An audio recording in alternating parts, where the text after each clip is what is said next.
श्री स्वामी समर्थ. स्वामींना पाहताच सेवेकऱ्याला परमानंद झाला. मुलगा झाल्यापासून त्याला स्वामींचे दर्शन खरे तर झाले नव्हते. मुलगा 8 वर्षाचा झाला होता. मुलाला स्वामींच्या चरणांवर घालून स्वामींचे आशीर्वाद घ्यायची ही इच्छा स्वामी आज प्रकट झाल्यामुळे पूर्ण होणार होती. म्हणून सेवेकराने मुलाला हाक मारायला सुरुवात केली. परंतु स्वामींना पाहून तो मुलगा मनात घाबरला होता आणि देवळातच तो एका काळोख्या खोलीत लपून बसला होता. वडिलांची हाक ऐकून मुलगा थरथरत्या आवाजात म्हणाला, बाबा, ह्या तेजस्वी यतीपुढे यायला भीती वाटते. वडिलांनी त्याला म्हटले, अरे वेड्या, घाबरू नकोस. ते स्वामी आहेत. त्यांची कृपा झाली म्हणून तू जन्माला आलास. तरी सुद्धा मुलगा बाहेर येत नाही हे पाहून मग पित्याने पुत्रास ओढून आणले. त्यावेळी पुत्रे नेत्र झाकिले. म्हणे, मी जातो, खचित भले मारू नका रे मज लागी. वडिलांनी खेचत खेचत मुलाला खोली बाहेर आणले आणि स्वामींच्या चरणांवर त्याला लोटून दिले. तेव्हा मुलगा आक्रोश करीत म्हणू लागला, मला मारू नका. त्या क्षणी एक अघटित घटना घडली. त्या मुलाचा देह ताडमाड उंच झाला. तो दसपट वाढला, अक्राळ विक्राळ दिसू लागला.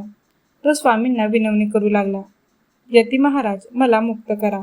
असे म्हणत असताना तो धाडकन स्वामींच्या चरणांशी खाली कोसळला आणि त्याचा प्राण गेला. मुलगा मरून खाली पडला हे पाहून सेवेकरी आणि त्याची पत्नी यांनी टाहो फोडला. स्वामींनी त्या दोघांना प्रथम शांत केले. त्या मृत मुलाला भस्म लावले. त्याबरोबर तो धिप्पाड देह पूर्वीसारखाच झाला. मग स्वामी धीर गंभीर स्वरात बोलू लागले, मी तुला अगोदरच सांगितले होते, तुला मुलगा होईल आणि काही वर्षात जाईल. तू इंद्रिय निग्रह कर. तू माझे ऐकले नाहीस. तू झाडाखाली माझ्यासाठी जे अन्नाचे ताट ठेवत होतास ते अन्न एक पिशाच्च खात होता. ते पिशाच्च तुझ्या पोटी आले. आता मी त्या पिशाच्याला आणि तुझ्या अल्पायुषी मुलाला मुक्त करीत आहे.